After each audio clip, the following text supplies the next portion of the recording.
So as I'm sure you've seen and heard and felt, the economy's not doing so hot right now.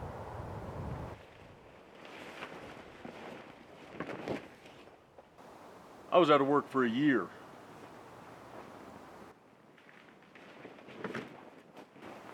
That was after a pretty healthy career in STEM, which when I was growing up I was told was fail-proof.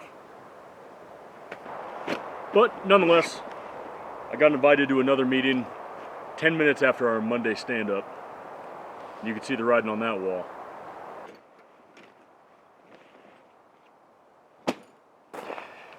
Now what does this have to do with camping? I had a really nice rooftop tent that I liked from 230, and I had another one from 230 on my green Ram. I wasn't using the soft shell nearly enough, and I've talked about soft shells in the past. They have one really big drawback, and that's they take as long to set up and tear down as a ground tent. So I figured, okay, I'll get rid of that one, get some money. And then after about 8-9 months of being out of work, I decided, you know, these hard shell tents still sell for a pretty penny. I don't really need it. Believe me when I tell you it's not sour grapes. It's actually been pretty nice going back to the more, I don't even want to say humble, the more traditional roots.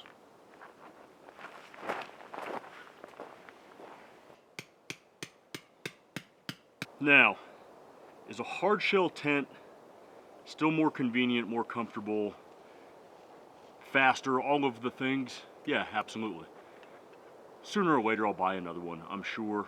But I will say, especially as summer starts rolling back around, and it's about time to start going and doing dumb stuff in the big fun haver, which I'm not sticking another rooftop tent on, being able to drop a base camp, throw a cot in there, leave camp and have everything still there set up is pretty nice.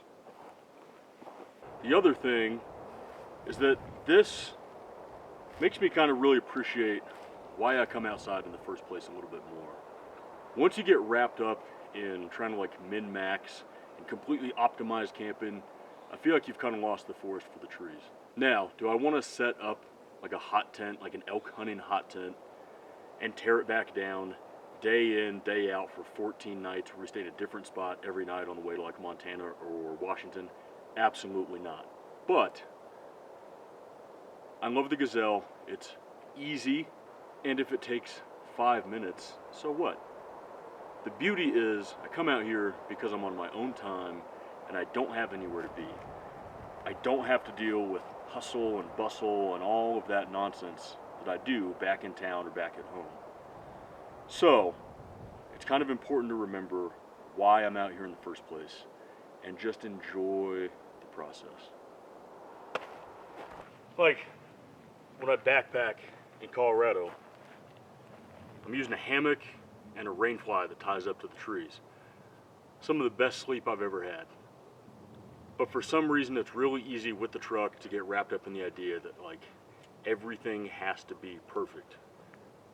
And it kind of takes away from what camping is.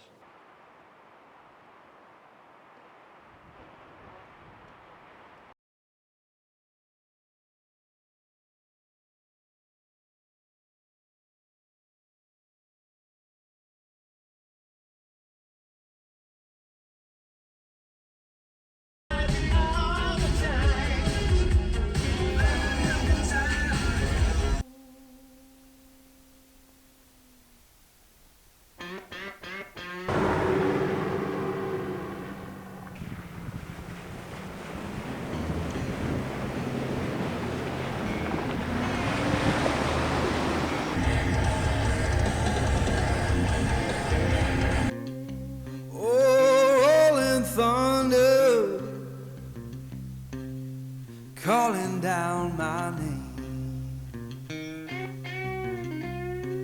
Why don't you hear me wonder? Ooh, ooh.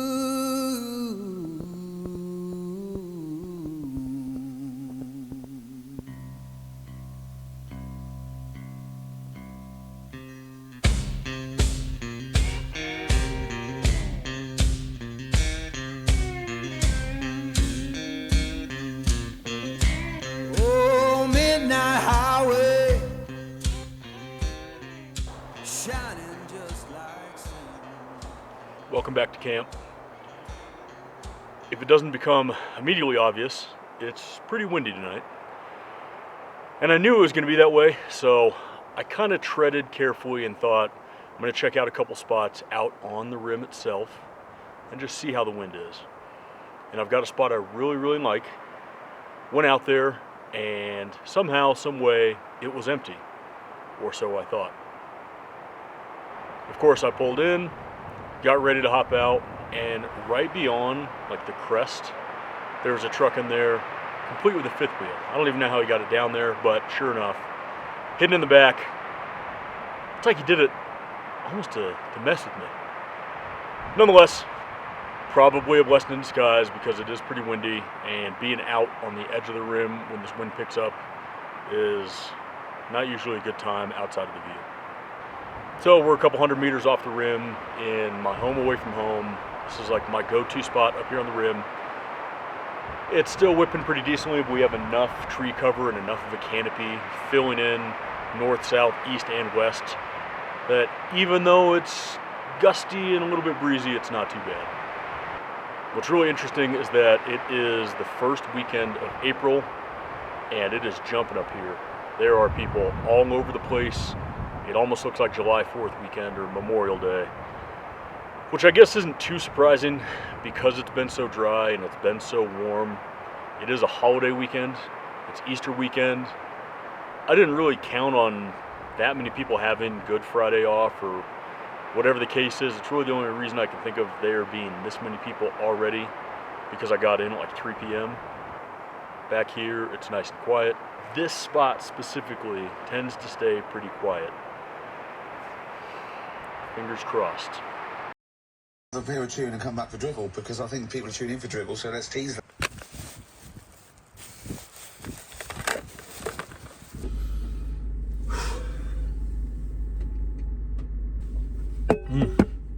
That is only like my second swig of my morning coffee. I whipped that up, skipped even making breakfast, and just immediately started tearing camp down. Cut a little bit of extra wood because I burned so much last night, and just tried to get everything wrapped up and get the hell out of here. It has been one of those mornings from hell. You know, I said it's gonna be a little windy last night, and it turned up. You know, we were at a good 6 or 7.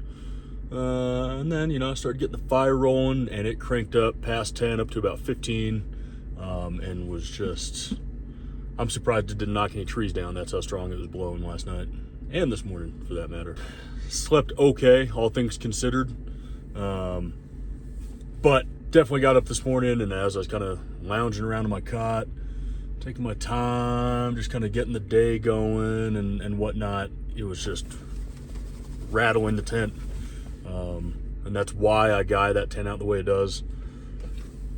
The downside of the Gazelle is that if you don't guy out those walls and the wind does pick up, it 100% just is going to push the wall back in. It'll fold that hub in on itself. You'll be up all night if you don't guy it out. So if you own a Gazelle or you're going to buy a Gazelle, you have to have accommodations to guy those walls out before the wind comes, okay? I decided it was best just to pack camp up, roll down to the lake, see how the fishing's looking, see how the top water is, see if it's even worth getting the boat out in there. If not, we're gonna have to pull some audibles today. But nonetheless, I wanted to just kind of get busy. I knew that I did not want to sit here and deal with this wind out here near the point all day. If it doesn't die down, we go fish, we go and do whatever, and then come back to sit here in 25-mile-an-hour winds all day and night again. Not in the mood for that.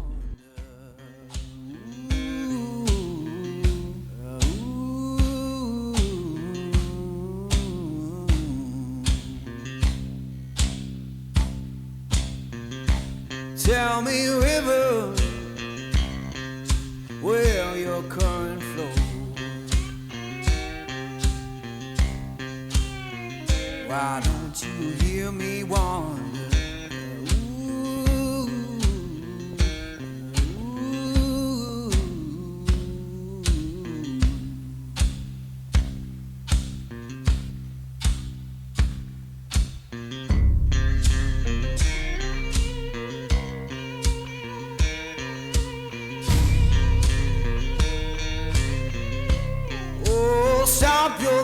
train, little lost man ride. So we're down to the lake. Figured I'd make breakfast here because the wind is not too bad.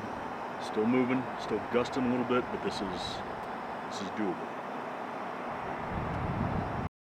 In the end, didn't get so much as a single bite, but the weather was perfect on the lake, more or less. After that, ended up actually getting off the rim, meeting up with my buddy Evan, and we camped in a new spot where the weather was absolutely pristine. Now, next time we will be doing something very cool in a place you've seen before. You could probably put together where that is, but until then, see you around. Fare you well, darling, ain't coming back no more. Why don't you hear me wonder?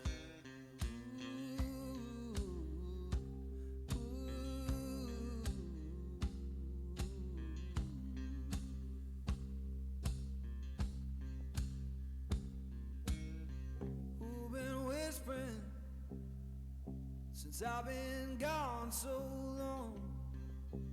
Freedom calls.